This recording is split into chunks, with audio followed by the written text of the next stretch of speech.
दोस्तों, क्या वाकई अप्रैल महीने में धनिया की खेती करना प्रॉफिटेबल है?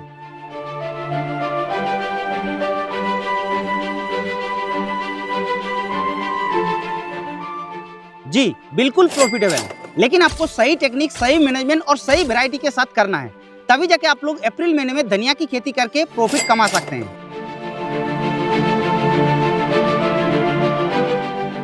आज आप लोगों को हम बताएंगे धनिया की खेती अप्रैल महीने में अगर करना है तो किस पॉइंट के ऊपर आप लोग को ध्यान रखना है, क्योंकि धनिया की खेती अप्रैल महीने में करने से बहुत सारे दिक्कत की सामना करना पड़ता है। जैसे कि सही से जर्मिनेशन नहीं होता है, बहुत ही ज्यादा हाई टेम्परेचर होने के कारण, या फिर कभी कभी जर्मिनेशन हो गया लेकिन उसको सही तरीके से ग्रोथ नहीं कर पाते हैं, सही तरीके से हार्वेस्टिंग नहीं कर पाते हैं। ऐसे बहुत सारे छोटे छोटे पॉइंट के ऊपर किसान भाई गलतियां करते हैं, जिस वजह से धनिया का जर्मिनेशन करने के बाद भी उनको सही तरीके से पैदावार नहीं मिलता है। तो आज अपन बात करेंगे पूरी डिटेल्स में धनिया की खेती अप्रैल महीने में कैसे करना है। तो चलिए आपको विस्तार से बताते हैं। तो सबसे पहले बात कर लेते हैं, अगर हम लोगों को धनिया की खेती अप्रैल महीने में करना है तो कौन सी समय हम लोगों को बुआई करनी है।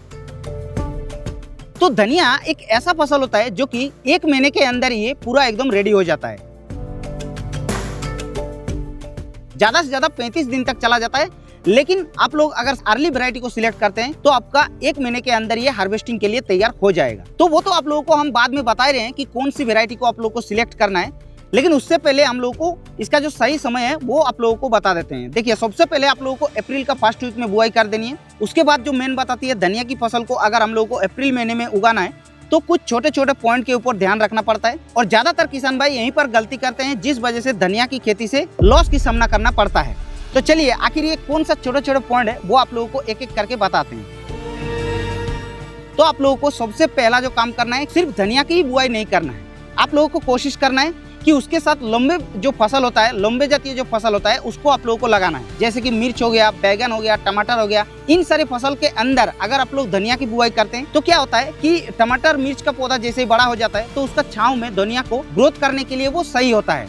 इसीलिए कोशिश करना कि किसी लंबे फसल के बीच में आप लोगों को लगाना है। जैसे कि मेरे पीछे आप लोग देख पा रहे हैं, यहाँ पर धनिया की फसल की बुआई किया गया है, लेकिन यहाँ पर धनिया के साथ साथ और एक फसल लगाया गया है जो कि जिसको अरबी बोलते हैं। तो जैसे अरबी आपका बड़ा हो जाएगा तो धनिया का फसल वहाँ पर अच्छी तरीके से उसके अंदर छांव मिलेगा और धीरे धीरे पौधे का जो ग्रोथ होगा वो भी सही होगा, और मिट्टी जो है वो लंबे समय तक नमी भी बना रहेगा। दूसरा पॉइंट, आप लोगों को शेड नेट का इस्तेमाल करने का कोशिश करना है। ज्यादातर किसान शेड नेट का इस्तेमाल नहीं करते हैं, लेकिन अगर आप लोगों का हो सके तो शेड नेट का इस्तेमाल करिए, क्योंकि उसमें टेम्परेचर को बहुत हद तक कम रखता है, मतलब मिट्टी के अंदर, और जिससे कि आपका जो धनिया की फसल होगा वो अच्छी तरीके से ग्रोथ करेगा और आपका धनिया का फसल जो है वो हरा भरा देखने को मिलेगा। और तीसरा काम आप लोगों को करना है, अगर हो सके तो आप लोगों को स्प्रिंकलर जो इरिगेशन सिस्टम होता है, जो सिंचाई का व्यवस्था होता है, उसका आप लोगों को प्रयोग करना है। उसमें क्या होता है कि स्प्रिंकलर से अगर आप लोग सिंचाई करते हैं तो डायरेक्ट जो है वो पानी पौधे के पत्ते के अंदर लगेगा, और वो पत्ते के अंदर पानी लगने के कारण वो पत्ते जो है वो फ्रेश होता है और पत्ते के अंदर कोई भी रोग बीमारियों का अटैक नहीं होता है, और वही पानी आपका मिट्टी में चला जाता है और लंबे समय तक मिट्टी जो है नमी रहता है, और आप लोगों का क्या होता है कि एक जैसा समांतराल रूप में आपका मिट्टी के अंदर पानी पहुंचता है। इसीलिए कोशिश करना स्प्रिंकलर सिस्टम से आप लोगों का पानी देने का। बट अगर आप लोगों का स्प्रिंकलर सिस्टम नहीं होता है तो आप लोग फ्लड विधि से भी पानी दे सकते हैं, कोई दिक्कत नहीं है। अब बात कर लेते हैं धनिया की फसल को अगर अप्रैल महीने में अच्छी तरीके से ग्रोथ करना है, सही से आप लोगों को पैदावार लेना है, तो सबसे इंपॉर्टेंट पॉइंट के बारे में हम लोग जान लेते हैं, जो कि होता है सही वेराइटी सिलेक्ट करना। दोस्तों, क्या होता है कि धनिया की फसल में अलग अलग वैरायटी होता है। जैसे कि कोई वैरायटी 30 दिन के अंदर तैयार हो जाता है, कोई वैरायटी 35 से 40 दिन तक चला जाता है, लेकिन आपको कोशिश करना है कि 30 दिन तक जो वैरायटी हार्वेस्टिंग मिलता है उसी वैरायटी को आप लोगों को सिलेक्ट करना। तो सबसे पहले तो उसके लिए जैसे कि एक आता है कोरिएंडर क्राइब नाम का, जो कि कोलोस सीड्स कंपनी का आता है। दूसरा आता है आरके का रॉयल ब्लिस नाम का एक वैरायटी, उसको भी ले सकते हैं। तीसरा आता है ईस्ट वेस्ट सीड कंपनी का रामसिस नाम का वैरायटी। इन सारे वैरायटियों में से किसी भी वैरायटी को आप लोग ले सकते हैं। ऐसा कोई पर्टिकुलरली कि इसी वैरायटी को इस्तेमाल करना है, ऐसा कोई बात नहीं है। आप लोगों के एरिया में जो भी वैरायटी चलता है इसमें से आप लोग उसी को लगा सकते हैं, कोई दिक्कत नहीं है। अब बात कर लेते हैं वैरायटी लेने के बाद हम लोगों को मेन जो एक इंपॉर्टेंट पॉइंट आता है, जर्मिनेशन करना। देखिए, जर्मिनेशन करना अप्रैल के महीने में बहुत ही ज्यादा कठिन बात हो जाता है, लेकिन आप लोगों को हम जैसे बताएंगे इस तरीके से अगर आप करते हैं तो मैं गारंटी के साथ बता सकता हूँ कि आपका जर्मिनेशन 100% देखने को मिलेगा। तो आखिर ये क्या प्रोसेस है? देखिए, सबसे पहले तो आप लोग जब बीज का सिलेक्शन करेंगे तो जो टुकड़ा हुआ बीज होता है, जो टूटा हुआ बीज होता है, उसी को आप लोगों को लेना है, क्योंकि अगर उसको लेते हैं तो जर्मिनेशन सही होता है। लेकिन सिर्फ उसको लेने से ही काम नहीं चलेगा, उसके बाद आप लोगों को एक बहुत ही इंपॉर्टेंट काम करना है जैसे कि जिस दिन आप लोग बुआई करने जाएंगे तो उसके एक दिन पहले आप लोगों को 12 से लेकर के 24 घंटा तक किसी नॉर्मल पानी के अंदर भिगो के रखना है। उसके बाद उठा करके किसी कपड़े के अंदर डाल देना है, लेकिन कपड़ा जो है वो नमी होना चाहिए। और एक दिन बाद जैसे जर्मिनेशन हो जाएगा उसके बाद आप लोग उसको नेक्स्ट टाइम जब बुआई करेंगे तो उससे पहले आप लोगों को किसी छाव के अंदर उसको किसी जगह के अंदर सुखा लेना है। उसके बाद आप लोगों को सोइंग करना है। अब बात कर लेते हैं धनिया की फसल में कौन कौन सी खाद को डालना है और कितनी मात्रा में डालना है।